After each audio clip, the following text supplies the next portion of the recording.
History of Aviation podcast with Derrick, Beeler, David Rowe, and David Gorman. Hello and welcome to the History of Aviation podcast, the podcast series where we discuss historic aircraft.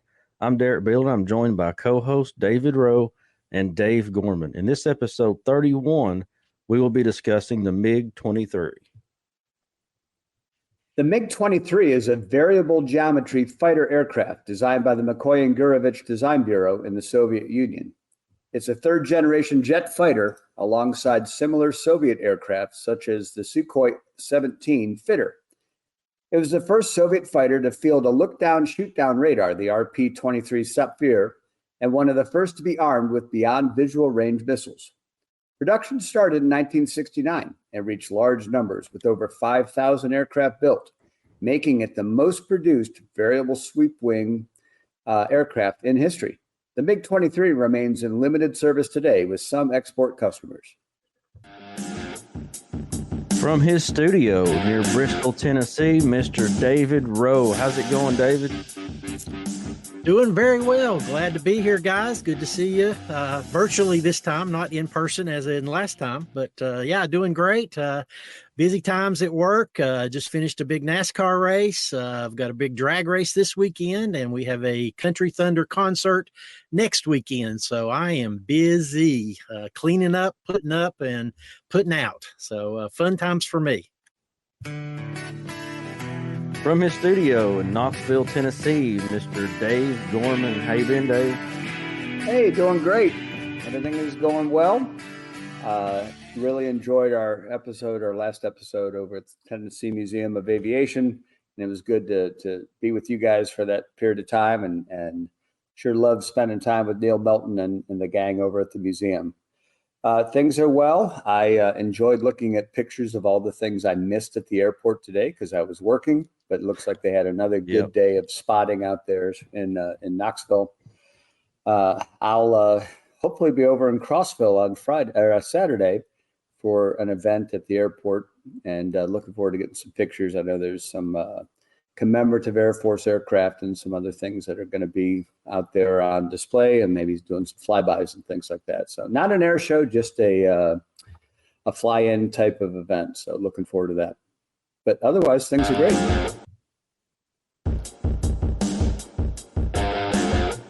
And now from his studio in Alcoa, Tennessee, Derrick Beeler. Derrick, how you been, buddy? Good. Everything is going well. There was some action today at the airport, which I had my head down checking in rental cars, so I heard but missed that. But yeah, everything is well on this end, and this aircraft I think we've been trying to do for a few weeks now, and several things have interrupted. Well, we've had a few things come up, so we have been waiting, but it's worth the wait, I hope. So the MiG-23.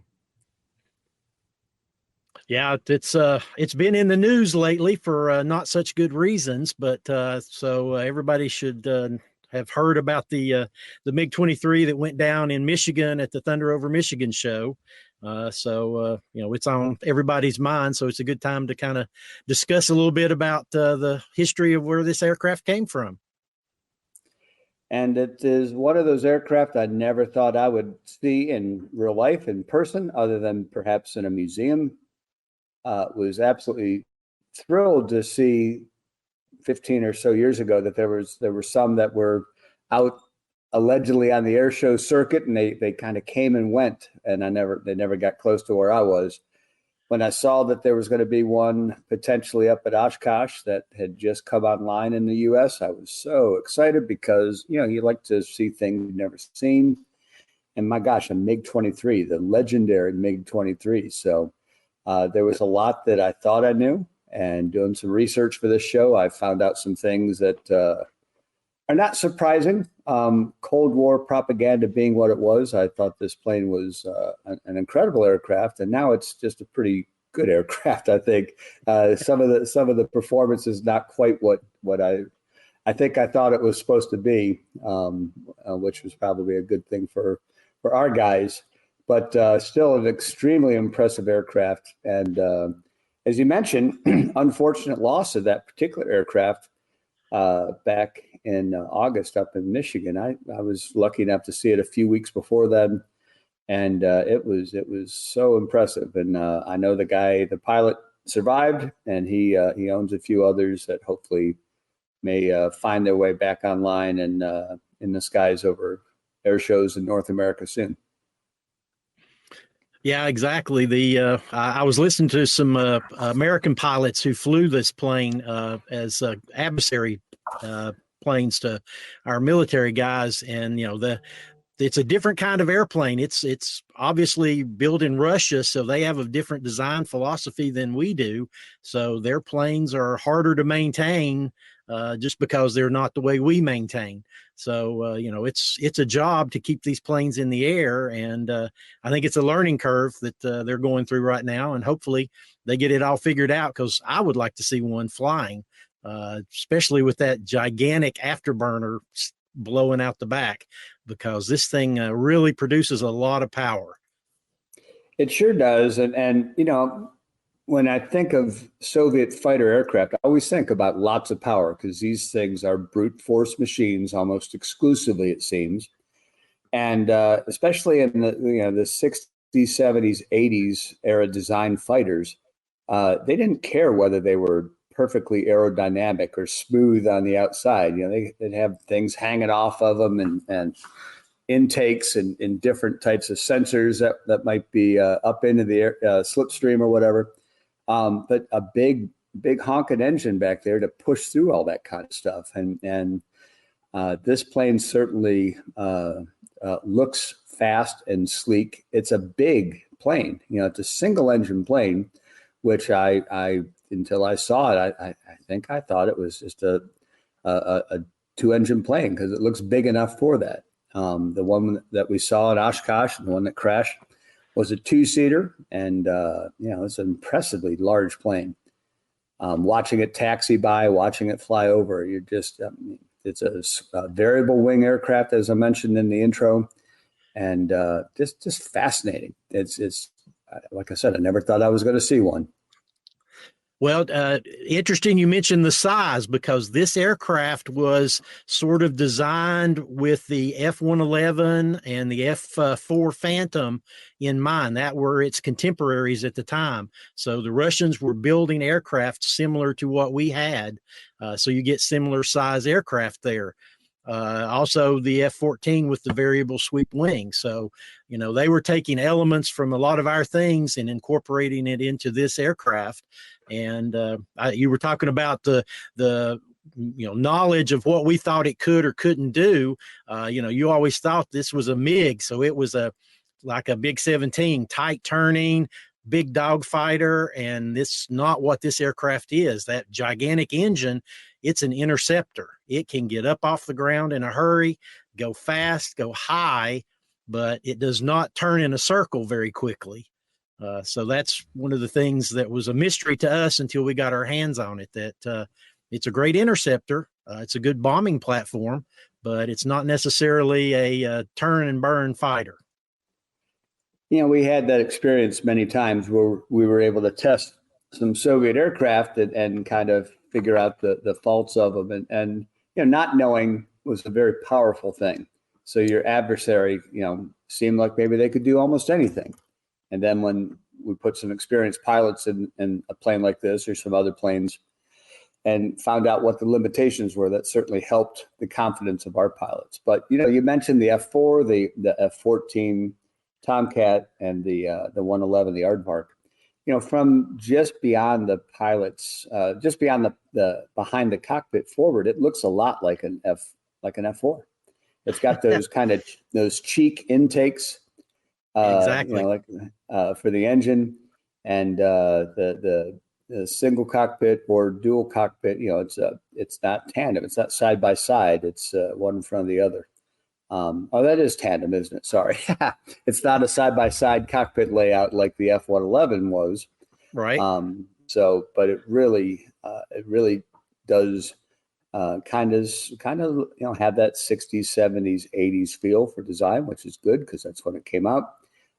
This was one of just a few swept wing aircraft that were successful and deployed and remained in service. I think we were talking last week or something about a couple of the other ones, the B-1 bomber, the F-14, Correct. of course, and the F-111. Were there any other swing wings that you can think of that I'm no doubt forgetting about?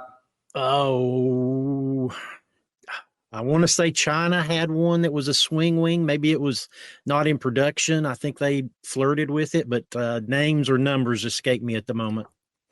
I know there was such a school of thought in aircraft design that was going to be the way to go. You could have a variable aircraft because you could speed up, you could slow down, you had increased maneuverability with the wings out forward a little bit, and so trying to be an aircraft that could do everything. And so there was a while where that was kind of a dream, and we don't see swept wing aircraft anymore.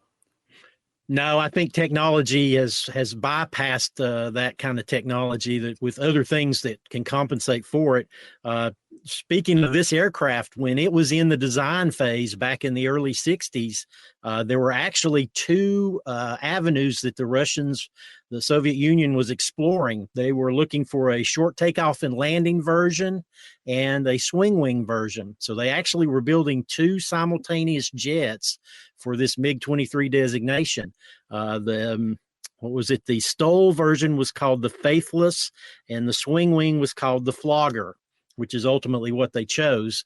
The STOL one had engines buried in it that would, it would lift off like a Harrier. And then what they discovered is once the plane was in the air, that was just extra weight. Those engines weren't producing anything to keep it flying. So they abandoned it and stuck with the swing wing design, and they developed the heck out of it. There's over 30 variants to this aircraft. I made a list of the names, and it's incredible. There's a first generation, second generation.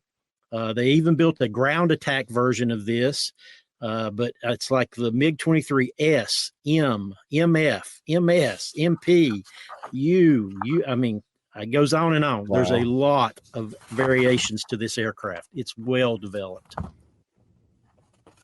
And, Soviet Union was a massive country, and there were conflicts that this aircraft served in, and sometimes these were direct Soviet conflicts, and sometimes they were being fought by proxy, where this aircraft was supplied to combatants that were satellite countries of the Soviet Union, or were supported by the Soviet Union. And so this plane saw a lot of combat, didn't it? Oh, absolutely. It's literally one of the most important aircraft in that 70s and 80s period for the Warsaw Pact countries. It was hugely exported, which is why there's over 5,000 of them that have been built. They made a lot. They spread them around. As a matter of fact, they were in, where all were they at? So Egypt, the Middle East, Africa, Afghanistan. They were used in India, Sudan, Angola, Syria. So, all across the world, over there, on the other side of the world from us, they were spread out and used everywhere. Well, we had some really close to us. Cuba fielded several as well. Well, so that was interesting because it was Cuba used them in Angola. They weren't really using them in Cuba, from what I understood, is they were using them in Angola to fight. So I don't know the story there. I'll have to dig a little deeper into that, but I just looked that up a little while ago and I was like, oh, okay. That's an interesting place for Cuba to be involved. I'm going to fact check something right now. I need Bruce with us, and I'm sure he's listening, and he'll tell us all about what he knew ahead of time. But I thought there was an incident with a Cuban MiG-23 that did a shoot down of a civilian, a Cessna aircraft that was Brothers to the Rescue. Yeah, 1996. It might have been a MiG-29 that did it, though. So, yeah, I apologize. It was a a Cessna Skymaster got shot down, but it was a MiG that did that. So maybe not a 23, which is what I was thinking. It was a MiG-29 that did it. But Okay. equally impressive that it came from the same design bureau. But this is a plane that saw, as you mentioned, it first was being developed in the 60s. And at that time, we're right in the thick of the Cold War.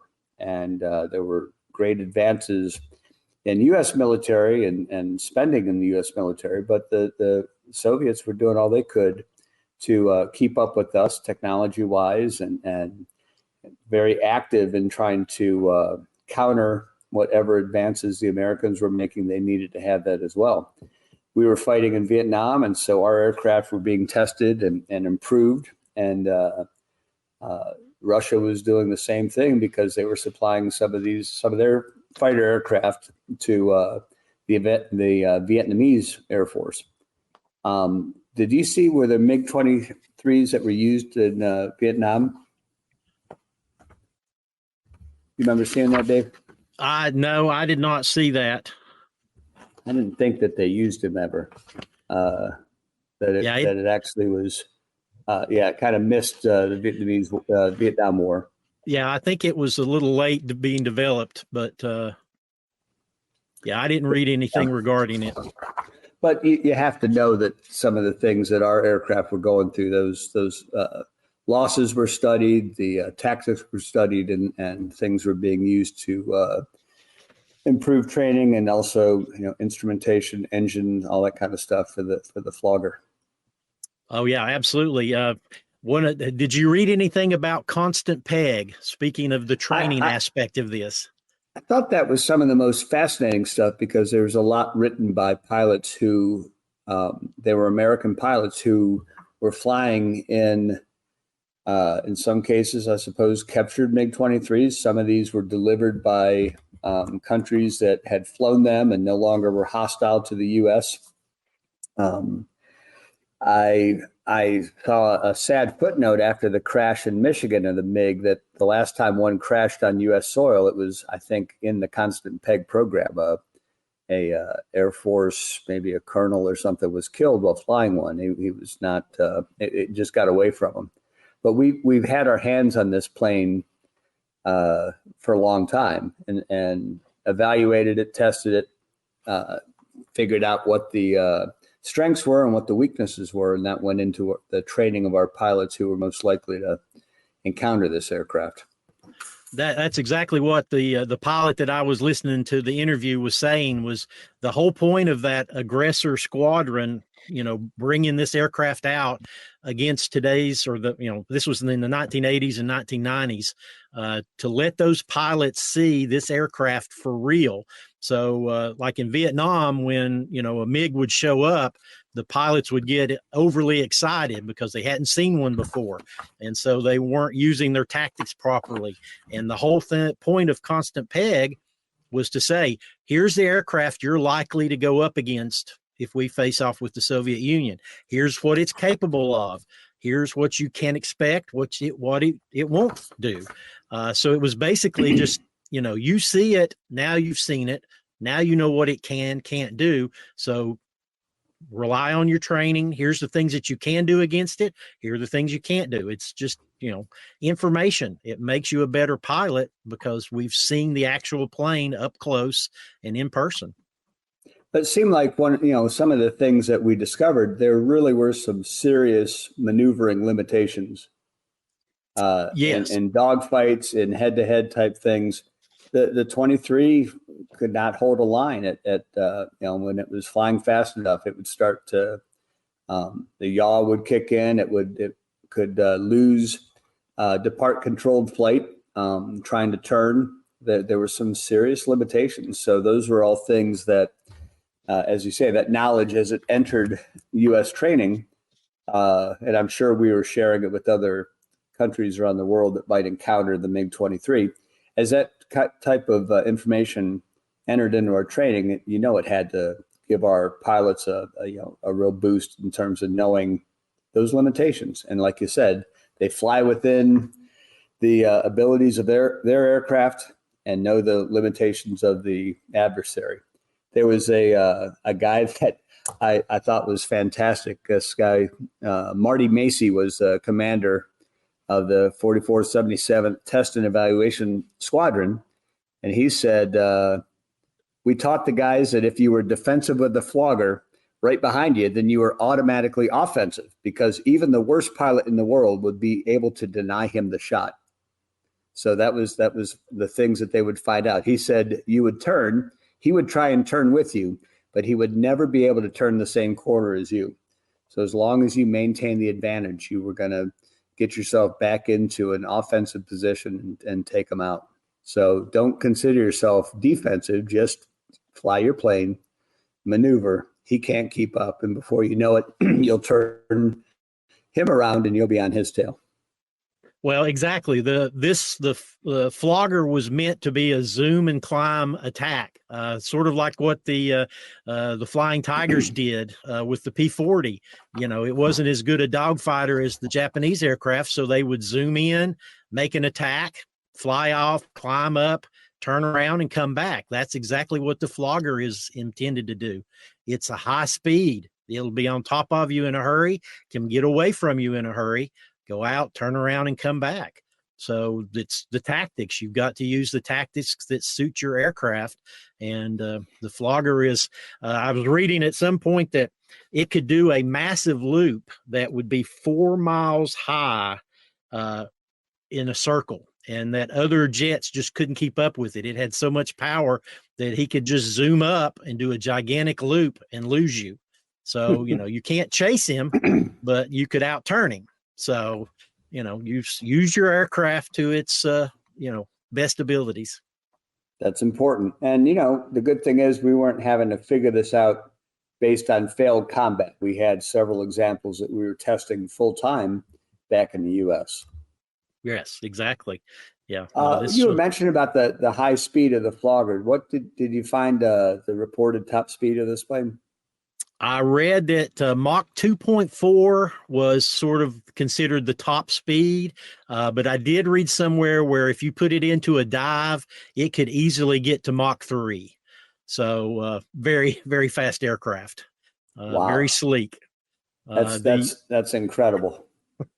Yeah, with those variable wings, there's apparently 3 settings, 16 degrees, 45 degrees, and 72 degrees. And you put it in that 72 degrees, you better be doing Mach 2, because otherwise you're not going to stay in the air. It's got to have power to push that thing along. Well, it had plenty of it, didn't it? Absolutely a lot of power. Was this plane considered a dogfighter? You mentioned that sometimes they were used in ground attack, but what was its primary design, and then how was it primarily used? It was primarily designed to be a dogfighter because it was going to replace the MiG-21. That was the whole design philosophy. We want the MiG-21, but we want, better equipment, better avionics, better, that look down, shoot down radar. We want to include that. So it was sort of intended to be a dogfighter, but by the time it was finished building, it became much larger, and it wasn't a true dogfighter. It's considered an interceptor. In the fighter version, it's an interceptor.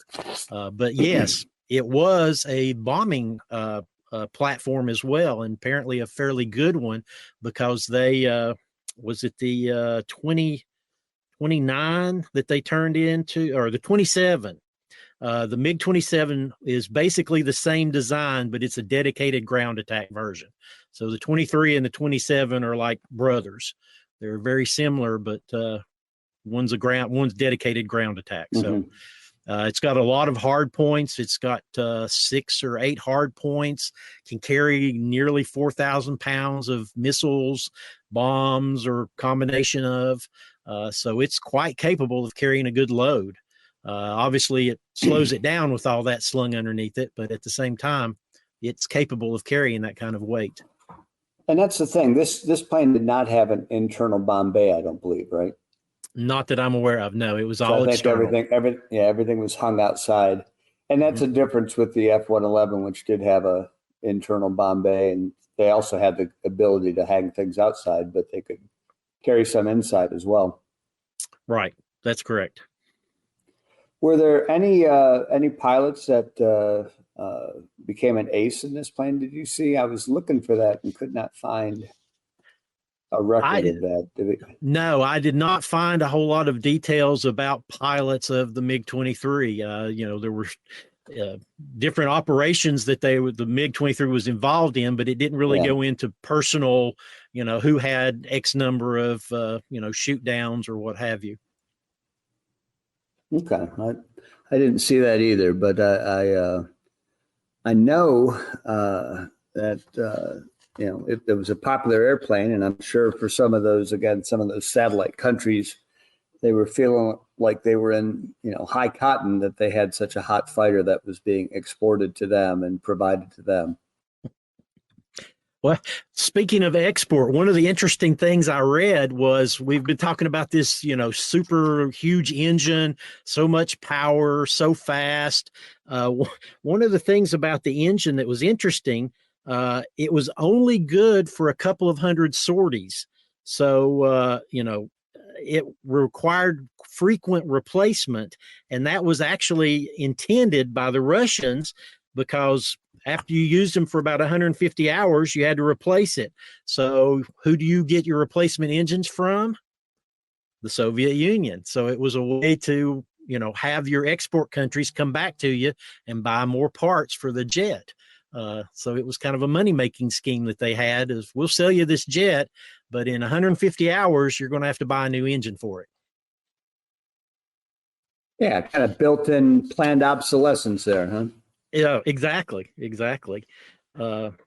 Another thing I was, one of the people I was listening to talk about it was calling it beefy, that everything about it was big and thick and, it's got those huge landing gear.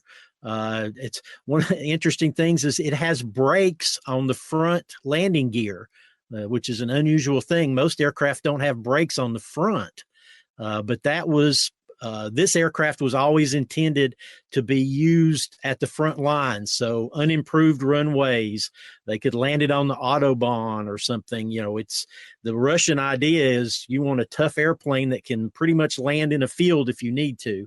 And so brakes on the front allow you to stop the aircraft really quickly. So that was one of the features of this MiG-23 that was unusual. What was some of the stats for this plane? What was its length and wingspan? It was length was 54 feet 9 inches. The wingspan, when you spread the wings out, 45 feet 10 inches.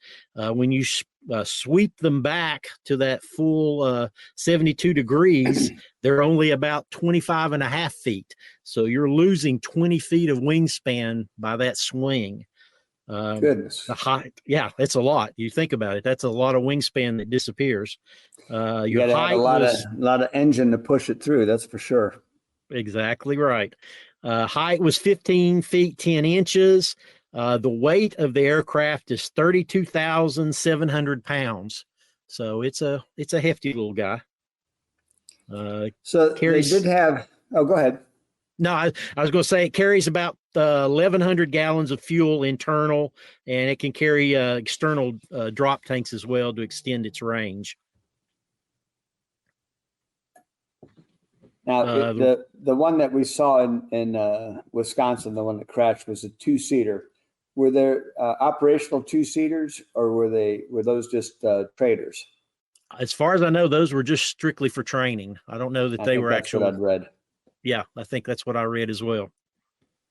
But talking about the fuel, the range, they could fly about 1,200 miles in a clean configuration. Combat radius is about 930 miles, and you can ferry one for about 1,700 miles. So they don't have very long legs, but you can fly this thing to 60,000 feet. And this one, I had to read it twice when I wrote it down. It was rate of climb, 45,000 feet a minute. That seems like a whole lot of height in a very short amount of time. Somehow I don't think that's correct. That's crazy fast. Yeah, exactly. That's That's what I almost, was thinking too. That's ridiculous. it's too fast. So I think that number is wrong. Maybe there's a decimal or a comma out of place there. But anyhow, it's fast. 2.4 Mach. It's fast. G limit of up to 8 Gs. Although I did read that if you got it out of the angle of attack and it started to yaw, that the early engines would bend kind of like a banana, and you would start shedding the fins in the engine and destroy your engine. So it had some issues with structural failures if you got into a really heavy yaw situation, which apparently they fixed in later versions. But interesting thing that, that was one of the things they learned as they were building these things. You got to be strong when you're going that fast. Well, they had, like you said, the unimproved airfields, the beefy landing gear, the nose gear braking, and a yaw-proof engine. These are all things they'd have to contend with over there in Russia. Go ahead. Well, speaking of all these little things that are, did you notice when you saw it that there was a wing or a fin on the bottom of the aircraft at the back? Yeah, I think, is that called a strake? I've got it listed as a ventral fin, but Ventral maybe fin. so. But it For folds some reason, up. I'm thinking they call that a strake. Yeah. And so when you're landing and taking off, it's out of the way. But as soon as you get up in the air and your landing gear come up, it folds down to help with stability on the aircraft. So that was a pretty neat thing. It, again, something that they learned that they needed to have just to keep that thing flying straight. Is like an additional rudder. Yeah, absolutely. Just, it's underneath there and helps keep the airflow correct. Well, this sure was a treat to see. I know, as I mentioned, I'd heard of this plane for a long, long time and was thrilled that it flew. At one point in Oshkosh, it was taxiing out, and it came right by me. So I shot, I don't know, 50 seconds, 40 seconds of video of it going by. And I know that if I had video of me, my mouth would have just been wide open. Just, like, look at the size of that sucker. I mean, it's still impressive. And like I say, I hope that I'm glad that the pilot and his passenger both ejected safely and survived. And hopefully they'll find a way to get some more of these in the air, because it sure was a treat. And I know lots of folks would like to see it. Yes, they would. Speaking of ejection, I've got an ejection story about the MiG-23. This was called the Soviet Ghost MiG. This was July the 4th in 1989. Apparently, a pilot by the name of Nikolai Skuridin was going to take a test flight in a flogger. And he was flying out of Poland, I believe. And he gets in his aircraft, he takes off. And about 500 feet in the air, his engine breaks, something goes wrong. He starts losing altitude. He's, can't figure it out. Sounds similar to the Michigan issue. So when he got to a point, he punched out. But what he didn't realize is all the problems he was having was with his afterburner, not with his engine. So as soon as he punched out, the autopilot kicked in, and the plane just started flying, and it flew straight west. So his airbase was pointed to the west. So it overflew East Germany. It overflew West Germany, got up to 40,000 feet. Well, as soon as it hit West Germany, obviously NATO forces saw it. There was a scramble.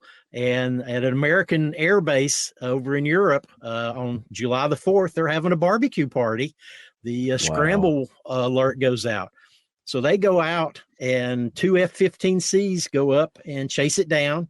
And when they get to it, the pilot of the F-15 radios back, no pilot, no canopy. It's just flying on its own.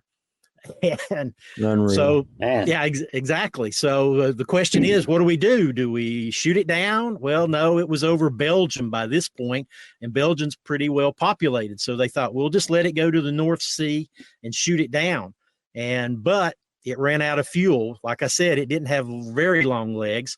It finally did run out of fuel, crashed in Belgium, unfortunately, on a house with one person inside. There was an 18-year-old man that was killed. But the Russians apparently didn't talk about it for a couple of days and then acknowledged that, yes, it had happened. It was ours. And they actually paid reparations to the family of the gentleman that was killed. But, you know, it's weird, this, ejection and the plane flies and then ultimately crashes. So, that was 1989. It's been going on like that for a long time. Absolutely amazing. As we're talking about the MiG-23 on episode 31 of the History of Aviation podcast, let's jump into final thoughts, starting with you, David Rowe. This was a very interesting plane to learn about. Obviously, I'm familiar with it, but didn't know all the details. The more I read about it, the more interesting it is. Had some interesting nicknames. The Indian Air Force called it the Rakshak, which is defender. There was Russians called it the Cherubrushka, which is a Russian cartoon character. And this one was great. The Constant Peg pilots, the U.S. pilots, flew it. They called it the Looping Hog because it flew like a pig. But, this is a very successful aircraft. 5,000 of them were built. They were relatively cheap. You could buy one back in the day for $3 or $6 million. So that made it a perfect export aircraft. And it was just, really the backbone of the Warsaw countries. It was everywhere over there. So, one thing I didn't mention, this was actually a nuclear capable aircraft. You could carry nuclear tipped bombs on it. So that was another feature of it. It's quite a capable, formidable opponent in the air. So a very good aircraft. Good deal. Closing thoughts, Dave Gorman? Well, again, this is a brute of a plane. This plane would not look good in anything other than camouflage or some deep dark colors. It's not a light colored, happy looking plane. It just looks like it's built as a war machine, which it was. If I ever get another chance to see one, I sure won't take it for granted because it is impressive. My biggest regret seeing it was I didn't see any merch. I really wanted to get something that said, MiG-23. I would have settled for a T-shirt. But hey, speaking of T-shirts, Derrick, where can I get a History of Aviation podcast T-shirt? History of Aviation podcast shirts will be available very soon on our merch store. Yes, that's awesome. When we were up in Morristown 2 weeks ago, we actually sold 5 of them, I think, right? Yes, we did. That was awesome. And some of those folks, we sure hope you guys are listening now. Some of them bought those shirts without even having heard the podcast. They just like the design, which looks so great. So keep an eye out for those and pick yourself up one sometime.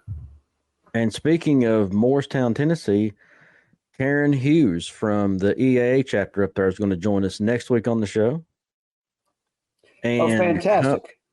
Yes. And coming up very soon, coming up in November, Greg Kuntz. Talk about big loops. That guy is a pilot's pilot. You got that right. Be a fun one. He can put a plane through its paces. Gosh. I'm going to have to look forward to talking to him. I've seen him fly probably 20 times at air shows over the years. He's a incredible stick guy and really, really impressive what he does. And he's got a couple of different aircraft that he flies. I've seen him land on a moving truck and do all kinds of twists and turns and rolls in the air. And you're just thinking like, how in the world can he do that? And he sounds like he's having the best time in his life when they bring the mic to him in the air and let him talk on the PA. He's just hooting and hollering and having a blast. So I'm looking forward to talking to him. Yeah, that's going to be coming up the second week of November. And let's jump into social media here, starting with you, Mr. David Rowe. Aerophile.com. Please come check me out. I've got a website. I'm on YouTube, Facebook, Instagram, Twitter/X. You can find me everywhere, and I have lots of great videos. Just hit 10,000 subscribers on my YouTube channel, and I have got about 6 weeks of videos lined up, 2 of them coming out this weekend. So there's always something new and something different waiting for you at aerophile.com. Very nice. Social media, Dave Gorman? Well, you can find me on my Instagram at _it's Dave Gorman. My YouTube is Gormania Videos, and got lots of aircraft videos there. Got some nice comments on a video that I shot up at Oshkosh on a Hughes Cayuse helicopter. Somebody was commenting on the amount of time he had in one of those, and it was, was glad to see my video. Instagram has got music and airplane pictures as well, but we're glad to have you join in, comment, and love to have more subscribers too. David, I think I'm up to 400 subscribers. So how about that, buddy? That's excellent. Hey, you got to start somewhere. Got to start somewhere. Just keep plugging away. Keep plugging. I like it. Just like we're doing here on the History of Aviation podcast. And where can you find us? At all social media avenues. We're on Twitter. We're on Instagram. We have a Facebook page as well. Well, we have a Facebook group. Dave Gorman. Yeah, our Facebook group. You can join that Facebook group and get updates from us. You can ask questions. You can tell us what you like, what you don't like. You can share pictures of things that you, if you have pictures of aircraft that we profiled. A new feature I'm working on is called Stump the Bruce, and to be a place where you can submit questions to see if you can stump Bruce Kawakami. And if I'm not 100% mistaken here, we caught some slack from him, did we not? A little shade. Is that what you said? Mm-hmm. Yeah. I've known Bruce a long time, and I am familiar with Bruce and his shade, and I expect nothing less. And I can tell you don't know how good it is to get to Oshkosh after spending 11 hours in a car with Bruce. I like it. It's almost, if it wasn't for that return trip, it would be worth it. that airplane ride is sounding better and better. It is. Great discussion, guys. I appreciate it. Yes, sir. Thank you. A great plane. Well, thank you, everybody. Definitely. Absolutely. For sure. And thanks for listening to the History of Aviation podcast, episode 31. Please rate, review, and subscribe to the History of Aviation podcast. Follow the podcast on Apple, Spotify, or wherever you get your podcast. For David Rowe, Dave Gorman, I'm Derrick Beeler. Thanks for listening to the History of Aviation podcast.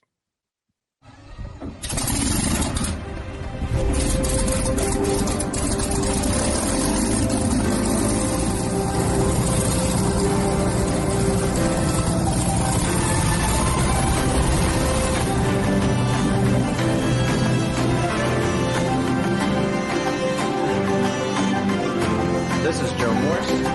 You are listening to the History of Aviation podcast with Derrick Beeler, David Rowe, and David Gorman.